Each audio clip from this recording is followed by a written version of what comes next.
So we're left gathering evidence right now for why do the night men arrive at the Avery house, which we said is pretty intense. But we have here this whole section that's kind of describing what R.W. and Melvin are doing when they break in. So that part's important on page 32. So I'm going to highlight that. Then we have the fact that they're also covering themselves with those stockings. And then the important part here is that they give TJ that gun that he wanted, so that's big.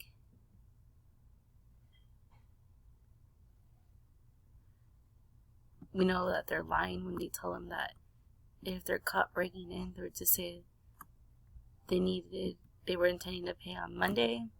So we know that's a lie. The big part here too is the fact that the Barnetts get so injured. So we have this part where it describes how Mr. Barnett is injured. Then we have the fact that Mrs. Barnett gets injured and thinks it's black people who are attacking her.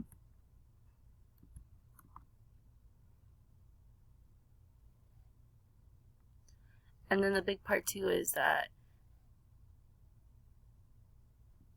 it gets even uglier when TJ tries to leave them and threatens to tell on them until they turn on him. So that's a big part of this.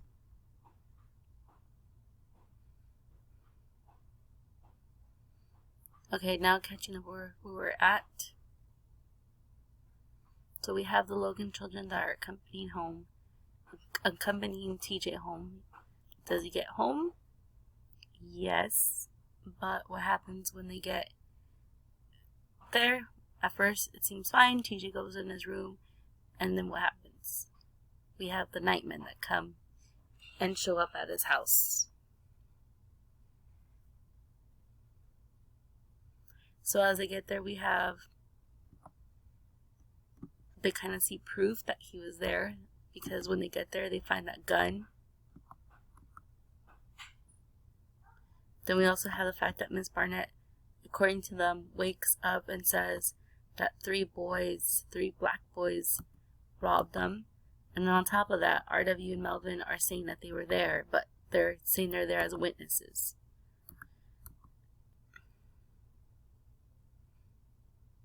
Okay. So we left off here. The fact that Mrs. Avery, Mr. Avery are trying to help their son, but they're helpless and can't help him. Christopher John was sobbing distinctly now. "Cassie," Stacy whispered, "you take little man, Christopher John, and y'all." The headlights of 2 more cars appeared in the distance, and Stacy immediately hushed.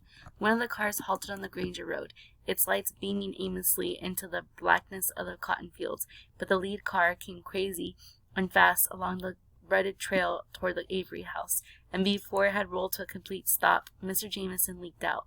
But once out of the car, he stood very still, surveying the scene. Then he stared at each one of the men, as if preparing to charge them into the court, and said softly, "You all decide to hold court out here tonight?" There was an embarrassed silence. Then Caleb Wallace spoke up. "Now look here, Mr. Jameson, don't you come messing in this thing." "You do," warned Thurston hotly. "We just likely to take care of ourselves with a nigger lover too tonight." An electric tenseness filled the air, but Mr. Jameson's placid face was unchanged by the threat. "Jim Lee Barnett and his wife are still alive. Y'all let the sheriff and me take the boy. Let the law decide whether or not he's guilty." "Where's Hank?" someone asked. "I don't see no law." "That's him up at Harlan Granger's," Mr. Jameson said, with a wave of his hand over his shoulder. "He'll be down in a minute. Now leave the boy be." "For my money, I say let's do it now," a voice cried. "Ain't no need to waste good time and money trying no thieving nigger." A crescendo of ugly hate rose from the men as the second car approached. They grew momentarily quiet as the sheriff stepped out. The sheriff looked uneasily at the crowd as if he would rather not be here at all, and then at Mr. Jameson. "Where's Harlan?" asked Mr. Jameson. The sheriff turned from Mr. Jameson to the crowd without answering him. Then he spoke to the men. Mr. Granger sent word by me that he ain't gonna stand for no hanging on his place. He say, y'all touch one hair on that boy's head while he on this land, he's gonna hold every man here responsible. The men took the news in grim silence. Then Caleb Wallace cried, then why don't we go somewhere else? I say we ought to do is take him on the road and take care of that big black giant of a nigger at the same time. And why not that boy he working for, too, yelled Thurston. Stacy, I gasped. Hush! A welling affirmation rose from the men. I got me 3 new ropes, exclaimed Caleb. New? How come you want to waste a new rope on a nigger? Asked Melvin Sims. Big as that one nigger is, an old one might break. There was a chilling laughter, and the men moved toward their cars, dragging TJ with them. No, cried Mr. Jameson, rushing to shield TJ with his own body. Cassie, Stacy whispered hoarsely. Cassie, you gotta get Papa now. Tell him what happened. I don't think Mr. Jameson can hold him. You come too. No, I'll wait here. I ain't going without you, I declared, afraid that he would do something stupid like trying to rescue TJ alone. Look, Cassie, go on, will ya, please? Papa will know what to do. Somebody's gotta stay here in case they take TJ off into the woods somewhere. I'll be all right. Well, please, Cassie, trust me, will ya? I hesitated. You promise you won't go down there by yourself? Yeah, I promise. Just get Papa and Mr. Morrison before they hurt some more. He placed the unlit flashlight in my hand and pushed me up.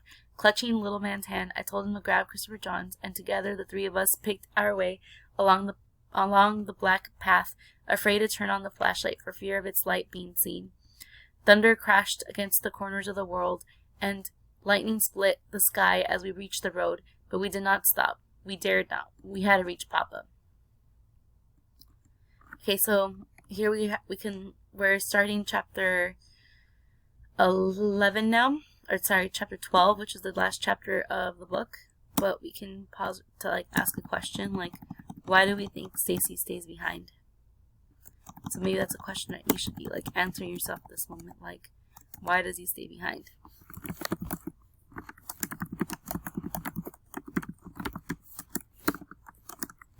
Oops, sorry. Okay, so we know that Cassie's on her way to her own house to try to get Papa and Mr. Morrison. So let's read a little bit more. When we neared the house, the dull glow of a kerosene lamp was shining faintly from the boys' room. You suppose they already know? Christopher John asked breathlessly as we ran up the lawn. Don't know about that, I said, but they know we ain't where we're supposed to be. We ran noisily up onto the porch and flung open the unlatched door. Mama and Big Ma, standing with Mr. Morrison near the foot of the bed, turned as we entered, and Big Ma cried, Lord, there they is! Where have you been? Demanded Mama, her face strangely stricken. What do you mean running around out there this time of night? Before we could answer either question, Papa appeared in the doorway, dressed, his wide leather strap in his hand. Papa, I began. Where's Stacy? He down at TJ's, Papa. That boy's gotten mighty grown, Papa said, clearly angry. I'm going to teach all of y'all about traipsing off in the middle of the night, especially Stacy. He should know better. If Mr. Morrison hadn't seen his door open, I suppose you would have thought you was getting away with something like TJ. Well, y'all gonna learn right here and now there ain't gonna be no TJs in this house. But Papa, Claude, Christopher John cried, tears streaming down his cheeks for his injured friend. And TJ too, echoed little man trembling. What? Papa asked, his eyes narrowing. What y'all talking about? Papa, they hurt him real bad, and I could not finish. Papa came to me and took my face in his hands. What is it, Cassie girl? Tell me. Everything. I poured out everything. About TJ's breaking into the mercantile with the Simses, about his coming in the night, fleeing the Simses, about the coming of the men and what they had done to the Averys, about Mr. Jameson and the threat of the men to come to the house to get him and Mr. Morrison. And Stacy still down there? Papa asked when I had finished. Yes, sir, but he hid in the forest. They don't know he's there. Papa spun around suddenly. Gotta get him out of there, he said, moving quicker than I had thought possible with his bad leg. Mama followed him into their room, and the boys and I followed her. From over the bed, Papa pulled his shotgun. David, not the shotgun. You can't stop them like that. Got no other way, he said, stuffing the box of shells into his shirt pocket. You fire on them, and they'll hang you for sure. They'd like nothing better. If I don't, they'll hang TJ. This thing's been coming a long time, baby, and TJ just happened to be the one foolish enough to trigger it. But fool or not, I can't just sit by and let them kill the boy. And if they find Stacy, I know, David, I know, but there's gotta be another way. Some way they won't kill you, too. Seems like they might be planning to do that anyway, Papa said, turning from her. They come here, no telling what'll happen, and I'll use every bullet I got before I let them hurt anybody in this house. Mama grabbed his arm. Get Harlan Granger to stop it. If he says so, they'll go on home. Papa shook his head. Them cars had to come right past his house to get to the Averys, and if he'd intended to stop them, he'd stop them without me telling him so. Then, said Mama, force him to stop it. How? Asked Papa dryly. Hold a gun to his head? He left her, then going back to the boys' room. You coming, Mr. Morrison? Mr. Morrison nodded and followed Papa onto the porch, a rifle in his hand. Like a cat, Mama sprang after them and grabbed Papa again. David, don't use the gun. Papa stared out as a bolt of lightning splintered the night into a dazzling brilliance. The wind was blowing softly, gently toward the east. Perhaps, he started, then was quiet. David? Papa touched Mama's face tenderly with the tips of his fingers and said, I'll do what I have to, Mary, and so will you. He then turned from her, and with Mr. Morrison disappeared into the night. Mama pushed us back into her room, where Big Ma fell upon her knees and prayed a powerful prayer. Afterward, both Mama and Big Ma changed their clothes. Then we sat very quietly, as the heat crept sticky and wet through our clothing, and the thunder banged menacingly overhead. Mama, her knuckles tight against her skin as she gripped the arms of her chair, looked down upon Christopher John, Little Man, and me, our eyes wide awake with fear. I don't suppose it would do any good to put you to bed, she said quietly. We looked up at her. She did not mean to have an answer. We gave none, and nothing else was said as the night minutes crept past, and the waiting pressed as heavily upon us as the heat. Then Mama stiffened. She sniffed the air and got up. What is it, child? Big Ma asked. You smell smoke? Mama said, going to the front door and opening it. Little Man, Christopher John, and I followed, peeping around her in the doorway. From deep in the field, where the land sloped upward and toward the Granger forest, a fire billowed, carried eastward by the wind. Mama, the cotton! I cried. It's on fire! Oh, good Lord! Big Ma exclaimed, hurrying to join us. That lightning done that. If it reaches those trees, it'll burn everything from here to Strawberry, Mama said. She turned quickly and ran across the room to the side door. Stay here, she ordered, opening the door and fleeing across the yard to the barn. Mama, you better get me some water, she yelled over her shoulder. Big Ma hurried into the kitchen with Christopher John, Little Man, and me at her heels. What are we going to do, Big Ma? I asked. Big Ma stepped onto the back porch and brought in the wash tub and began filling it with water. We gotta fight that fire and stop and stop it before it reached them trees. Stand back now, out of the way, so y'all don't get wet. In a few minutes, Mama returned, her arms loaded with sacks of burlap. She quickly threw the sacks into the water and ran back out again. When she'd returned, she carried 2 shovels and several more sacks. Mama, what you gonna do with all that? Asked Little Man. It's for fighting the fire, she replied hastily. Oh, said Little Man, grabbing one of the shovels as I started to take the other. No, Mama said. You're gonna stay here. Big Ma straightened from where she was bent, dunking the sacks into the water. Mary, child, you don't think it'd be better to take them with us? Mama studied us closely and bit her lower lip. She was silent for several moments. Then she shook her head. Can't anyone get to the house from the Grangers without seeing them? I'd rather they stay here than risk them near the fire. Okay, with about a minute left, we are going to answer question number 3. So we're going to choose a quote. And I think that the one I want to choose maybe deals with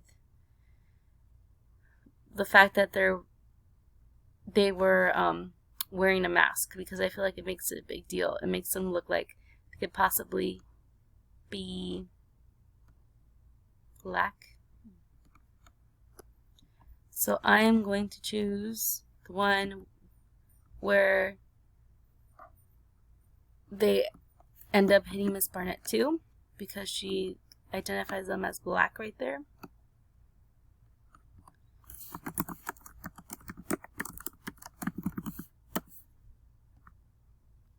So I'm going to close our text pen questions here. I know that it was a very hard reading today as far as like what's going on. So I really encourage you guys to go to our Zoom session on Thursday so we can talk it out in person. Okay, so we'll talk more at a different time.